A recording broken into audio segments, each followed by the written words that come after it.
Good evening. Hi, Bernice. Hi, Sue. Thanks for joining me. Yes, indeed, Bernice. This will have to do until we can meet in person again. But I'm glad you are joining me tonight. Hi, Thelma. Hi, Corinne. All right, I'm trying to get my technology to catch up with me. Let me see here. So I can see your comments. And then we will go ahead and get going. Yes, indeed, Bernice. Oh, there we go. Trying a different background tonight. I look like I'm a little crooked.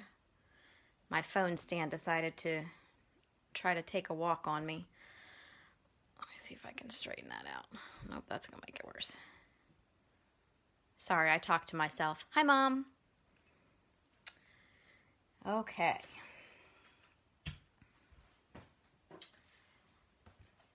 So we'll see. Hopefully, you guys will have to tell me if you like the different background paper or if you prefer the grid paper. Once I'm done making you CSEC adjusting the camera. Okay, so thank you for joining me. It is Facebook Friday. Today is Friday, October the 16th. Thank you for sharing, Bernice. We'll jump right into my usual spiel about, please be sure to like, comment, and share this video. I do a contest each week where everyone who comments on this post is entered to win a card from the previous Friday evening's post. And then I do a separate contest for those that share. And if you share the video, if you would please let me know. I have found that sometimes I can see a few people share it, and it might tell me that 6 people share it, but I only see 2 or 3 names, and I feel bad when I can't put somebody's name in the drawing because I want everybody to have their chance to win. And so from last week's video, Corinne is going to get this Impossible card. So that will come her way later this month. Thank you for sharing, Corinne. And then for commenting, Sue Boom, this one will be coming to you. And I'm going to be sending all my prizes out towards the end of the month. So just a quick note on that. And so thank you ladies who share the video every week and comment. I really appreciate your support. I forgot to turn on one of my lights. There we go. So this is the card we are going to be making this evening. This is what I am calling a simple Z-fold card. I got this idea from Patty Bennett, who, in my opinion, is one of the superstars of the Stampin' World. She has designed her own $1 Million Sales Achievement stamp set and just posts lovely ideas all the time. And this is an idea that she had done some time ago, and I ran across the notes that I had taken. So I decided to break this one out. So it is simple, but it's an effective card nonetheless, and you can really have a lot of fun playing with this. So this is the front of the card that we'll be making tonight. And here's your Z-fold. So when it opens, if I hold it this way, you can see how it's a Z-fold. And I'm going to show you the basics, but then you can create to your heart's content and kind of mix and match. And you'll see some of that in the samples that I have. So we will go ahead and get started. And the first thing you will need is your piece of cardstock that is 5.5 by 8.5 inches. And I didn't pre-score mine. The kids were off school today, so a little different schedule-wise. Nice break from the virtual school. Hi, Caitlin. So on your piece of cardstock, which is 5.5 inches tall by 8.5, so you can get 2 of these from one sheet of cardstock, you're going to score on the 8.5 inch side, and you're going to score at 1.25 inches,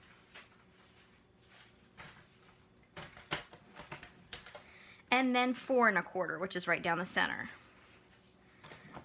So nothing too fancy, nothing too involved here.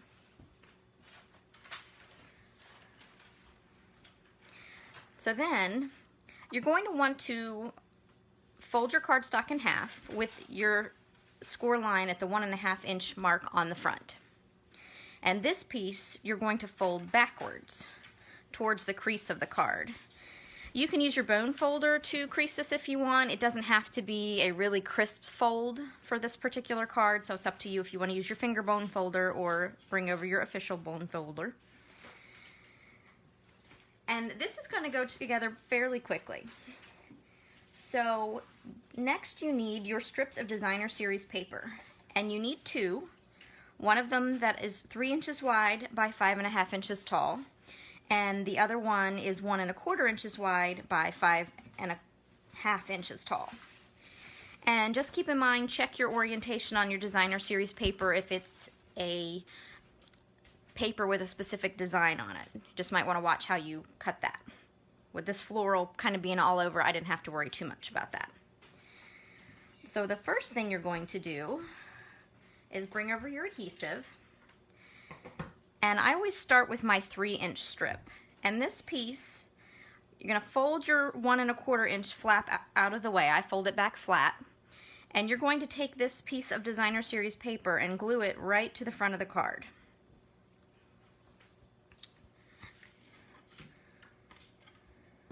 So I'm going to take my Stampin' Seal,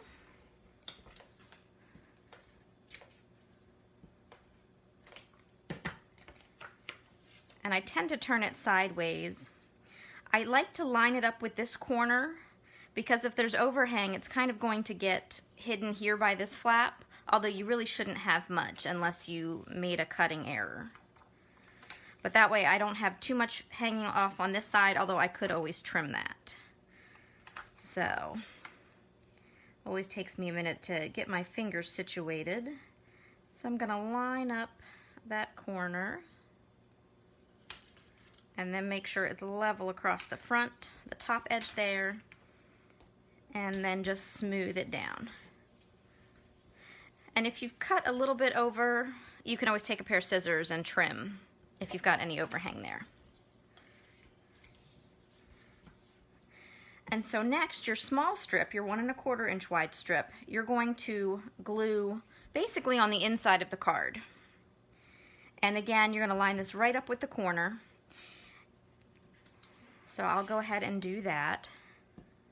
Sometimes I start to say something and I get ahead of myself. All right, come on, Stampin' Seal.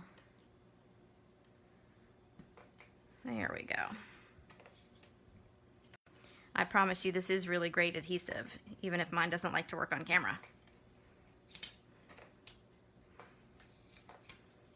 It's about to get thrown over for its sister in a minute. I think my problem is I've got little glue stickies stuck to the front of my roller here, and that's why it's giving me a fit. All right, I quit. You can see how sticky this stuff is. It's sticking to my fingers. Stop it. There we go. All right, breaking out the Stampin' Seal Plus because I know it behaves. There you go. See, you lost your shot, Stampin' Seal. Okay, make sure I have my card the right way, and this piece just gets matched up right in the corner and pressed down. And so there we have the base for our card, all decorated. Yes, I should threaten it, Bernice. So there we have the base for our card. Now, if you have a light colored cardstock that you chose for your base, you don't have to have an additional piece of cardstock for your insert. Thelma, I love that Stampin' Seal Plus. That's really my go-to, but I try not to play favorites, but this Stampin' Seal's getting on my nerves. So if you used a light color cardstock, you can stamp directly in here. And if you make a mistake, then you can always cover it up with a piece of cardstock. And this is Rococo Rose. I don't think I mentioned that. And I used the DSP from the Ornate Garden suite that we have in the catalog. But I just decided I didn't want to stamp directly on here. I didn't want it to get swallowed up by the color. So if you need an insert for your card to stamp your sentiment, you're going to want a piece that is 2 3/4 inches wide by 5.5 tall. And so we're just going to do a little bit of stamping here. I am using the Ornate Style stamp set. And I'm going to use the little daisy image and also a couple of the flourishes that are here. And for my sentiment on the inside, I'm going to use the It's Your Day, Enjoy It from the Happiest of Birthdays. And then when I get to the front of the card, I'm going to use a sentiment piece from the Here's a Card set, which has a lot of different sentiments for different occasions. They got some fun ones in here, and also sympathy, congratulations, so lots of different ones. So the first thing I'm going to do is get to stamping here on my insert. I have So Saffron ink, and I'm going to use the little corner flourish, as I call it, and I'm going to just do the 4 corners. So remember, no CPR on your stamps, just a little light tapping.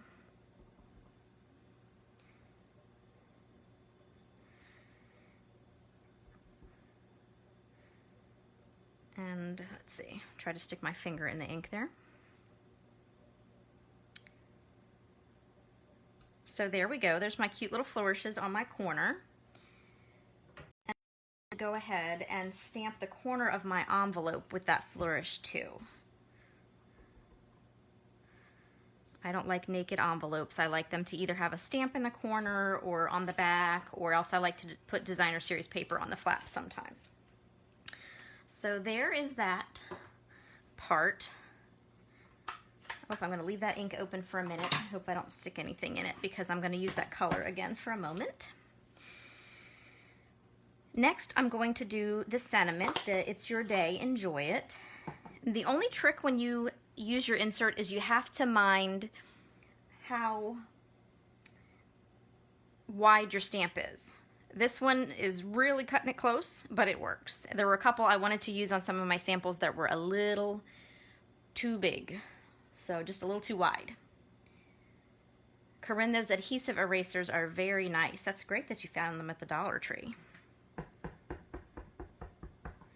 Okay, so now I've got the It's Your Day, Enjoy It. There we go. And I think I'm done with my Rococo Rose ink, so I'm going to put that away. Oh, no, I'm not. I lied. I keep forgetting about the one little thing, the one little extra I'm doing on this card. This was a last minute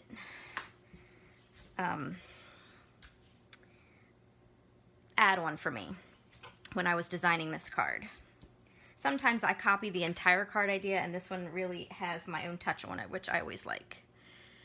And hopefully you can still see me because my laptop has frozen up. Hi Tony, thanks for watching. Happy Friday. So I decided that there isn't anything wrong. I mean, this card is pretty just like this, but I wanted to just jazz up this blank strip of cardstock, and in this ornate style set, we have this cute little design. I don't know what you call it, but it's a nice little block stamp, bar stamp, with some swirls and patterns on it. And so what I decided to do, we're going to cover up the center with the sentiment pop-up that we're going to put on the front. But I'm going to take the matching ink to the Rococo Rose cardstock and very carefully, let me see how I want to do this here. I'm just going to stamp once on either end.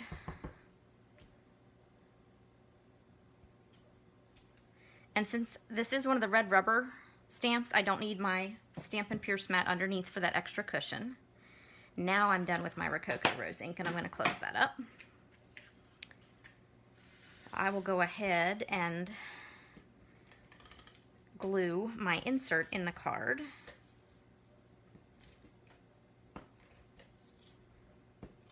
See, the Stampin' Plus and I get along so much better. And so I leave a little bit of space on either side of the insert. So just a little bit of a layer. And this way when you close the front of the card, you can't see that insert at all. If you want to run it right up to the crease line, you could definitely make it a little wider if you wanted. It's up to you. This was just what I decided to go with. So, one more piece of stamping to do. For this card, I am using a piece of matching cardstock, the Rococo Rose, that is a 3-inch square. And then I have a piece of Whisper White that is 2 3/4 inches square. And so these are going to get layered together and popped on the front of the card. And you'll see you can experiment with some different shapes and things. So, yes, Bernice, the Stampin' Seal Plus is great for basic cards, but it's also great for your 3D projects. It's really strong like the Tear and Tape, but it's the adhesive format, so it's really, really great. And the tape is segmented. I don't know that I'm gluing anything else to the card, but it comes in little strips, so it just really, really works well. And for whatever reason, I have better luck with that than the Stampin' Seal, and one of my other girlfriends has the same thing, so it's kind of funny. But I love it. It's very sticky, very strong. All of the projects that I have put together with it so far have stayed together with no problem. All right, so just a little more stamping. I am going to put this front piece on an angle. So I have my square turned diagonally. And I'm going to use the So Saffron to put this little daisy on the card. I thought about putting some of those little flourishes on the side, but I didn't want to make it look too cluttered and crowded on the front. So I'll show you what I did instead. So there is my cute little flower. And I didn't want it too dark because I didn't want it to overtake the sentiment, which I want to put on as well. And so now I'm using some Pear Pizzazz ink for my happy birthday sentiment. And I'm actually going to stamp that right over top. And there we go.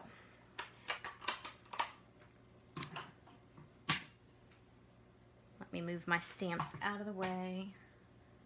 Otherwise, I'm liable to throw a card right in them. So now, last step. Oh, maybe I can show you, Bernice. We'll see.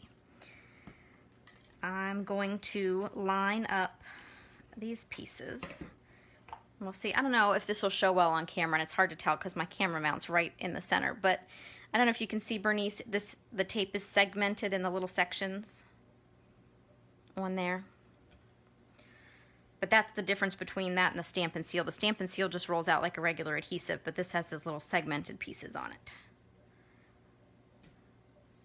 And it's a stronger adhesive, so there we go. That's layered up. And then the last thing I need to do is attach this to the front of my card. Now you could glue this flat if you wanted. I am going to use some dimensionals though.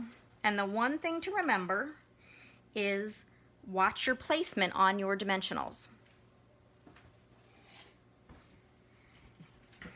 And if you're like me and you don't like to have any waste, you can see this is what the sheets of dimensionals look like. These are my minis. I do not waste any piece of these. These were a sheet of the larger ones, and I am using every last scrap. So I cut the edges here so that I can use them on cards. And it's the same foam as the dimensionals, so why not just use it? But the trick is when you put your dimensionals on the back, you need to watch where you put them. These 3x3 squares really fill the front of the card. So it depends on your shape, where you need to put the dimensionals on the back. But you don't want to glue your front piece to your DSP on either side, because then you're going to take away the Z-fold or glue the card shut, which I have done on occasion before. So I'm going to take a look, and you know me, I probably triple check myself. So I want to keep my dimensionals on this side. And depending on what I'm gluing to the front, I might actually put them on this front piece as opposed to the piece I'm attaching. It just depends on what it is. So let's see where I put my cut line. So I'm going to attach this little strip towards, well, here's a smart thing. Flip it over and then you can see what you're doing. Every now and then I have a good idea.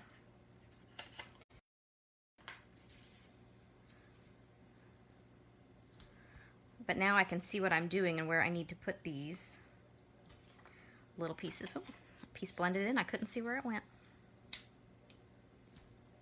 So just make sure you watch your dimensional placement or your glue if you're going to glue it flat on the card.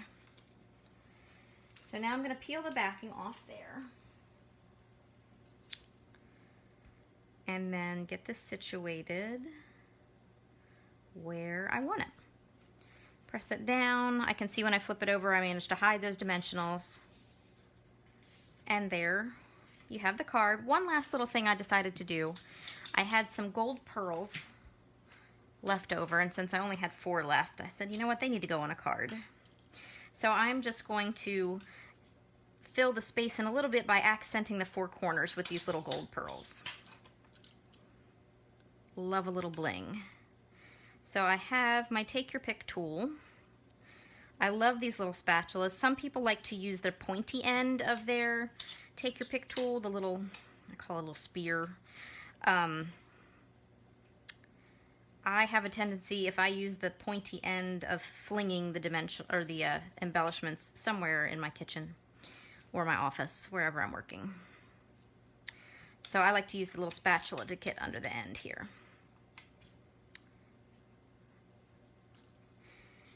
And there we go. Sweet, simple little card. Nothing too fancy about it, but yet still makes a statement. And yes, Thelma, you can use this card lots of different ways. You could actually probably change the orientation if you wanted and have it lift up this way. I actually didn't think of that when I was making samples. But there is your card. So somebody is going to win one of these next Friday. And then one of the other samples that I'm about to show you. You know me, have to make some samples. I tried not to go crazy. If you were watching Monday night, I went a little crazy with some of my samples. So, first up, I used another piece of the Designer Series paper from the Ornate Garden Suite. I've been playing a lot with this daisy lately. So I used a circle here instead of a diagonal square for my placement. And I didn't decorate the center strip there. I could have, but I didn't. I'm thinking I might put some rhinestones or something on here, just give it a little something. And then made that a birthday card. And then I made some masculine cards. And you don't have to go all floofy and frilly and things like that. I decided to keep this one simple because this paper's a little busy for me, and it's one of the prints that I've been struggling to use. I like it for men, but have some of my designs it just doesn't work with. But I really thought it worked well with this. And I just used the stitch squares and kept it simple. Most of the men I know don't like floof. My husband is not a floofy person, or my dad. So I used that paper. This is from the Forever Fern suite. And this was a slightly different paper. Same shades of green. And I just kept that the same way. And then we had to do the Christmas cards, right? Christmas is coming faster than I think any of us want to see it come. And on this one, I wanted to show you, you don't have to have matching strips of Designer Series paper. You can mix and match if you like. This is actually the same sheet of Designer Series paper, just the front and the back. And rather than put it the same way up on both cards, I flip-flopped it. So I used the larger piece of the tone-on-tone print here with the nice bright geometric design, and on the other card I swapped it. So you can have a lot of fun playing with that. So this is from the Christmas Gleaming set. So very simple, but just shows you can take the same design and create lots of different things with it. Totally up to you. So there we have our Facebook Friday. I'll bring back over some of the cards so you have something to look at. These will fit in a regular envelope. If I were going to mail these, pardon my reach there, I would probably just take a piece of cardstock. I like to cut cardstock that is 5 1/4 by 4, about the same size as my insert, and I will put it in my envelope over the top just to kind of keep it down to protect these embellishments and keep it a little safer going through the mail, and that way I usually don't need extra postage. So thank you so much for joining me. Don't forget, if you like the DSP and you want to play with this card, we're having a DSP sale through the end of the month, and you can visit my website and check out which 15 sets of Designer Series paper are on sale, 15% off. My host code is there if you want to place an order using that, if your order is under $150. And someone this month will win a Stampin' Chamois, or Simple Chamois. One of the purple chamois that we have for cleaning stamps. It's fantastic and fits in a empty stamp case. And then keep your eyes peeled. I will be posting soon about the Christmas Stamp-A-Stack, which normally we do in person, but I am figuring out how to do that virtually this year. So information will be coming very soon on that. And also, I will be giving you all a sneak peek of a brand new stamp set with a matching die set and some new paper that is coming out early. As a demonstrator, I was allowed to purchase it this month, but it will be available to you starting November 1st, and it will run up through January when the new catalog comes out. It is going to be in the new catalog, but they decided to give us a little preview of it, and it is cute and very versatile, lots of different things to do. So I just got it in the mail today, and I can't wait to get it out and play with it and make some of the ideas that I have seen online already.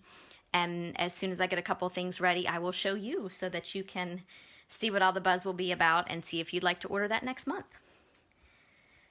So if you make the projects tonight, if you make the Simple Z Fold card, I hope you will share with me and with all of us what you make. We always love to see your projects. I will be back next Monday with Mystery Monday once again. I will post a supply list on Monday morning, but not give you a peek at the card until you join me right here at 8:30 on Monday evening. And I'll give you a little hint for this Monday's. It's a simple technique, but you're going to be able to play around with it a little bit and have some fun. And I believe, if I remember my own schedule correctly, next Friday I'm going to show you how to do the drapery fold card. So that's one I haven't done in a while, but I'm looking forward to breaking that out and again using some more Designer Series paper to make a pretty card. Thank you all so much for joining me. I hope you've had a great week. I hope you enjoy a fabulous weekend and hope you have lots of time for crafting. Take care, and I hope to talk with you soon. Bye-bye.